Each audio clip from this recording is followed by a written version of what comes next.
We've recently had to replace the internet router in our home. The last one wasn't working very well. In fairness to it, it was working great till it got dropped a few times during our move, and then it didn't seem to like being dropped on the floor repeatedly. Who knew? So we've had to buy a new router. Now, we've got an aerial outside. We've talked about this before, and I've set it all up.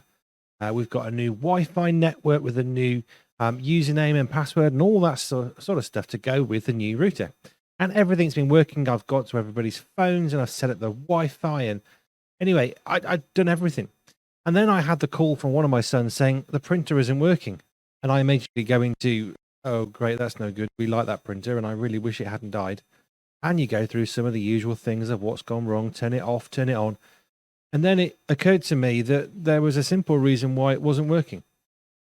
We'd set up the network perfectly. We had done all the Wi-Fi stuff, but we hadn't told the printer to look at the new router, and it's a Wi-Fi powered printer.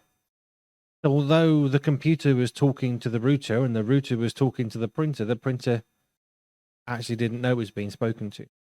So we set the printer up and it all worked. And now we've got a networked printer, which is awesome. So we can print to it from a mobile phone or a computer anywhere in the house, which is fab. But how often do we do everything we're supposed to do and it just doesn't work? But how often is it just not working because we've missed something really obvious?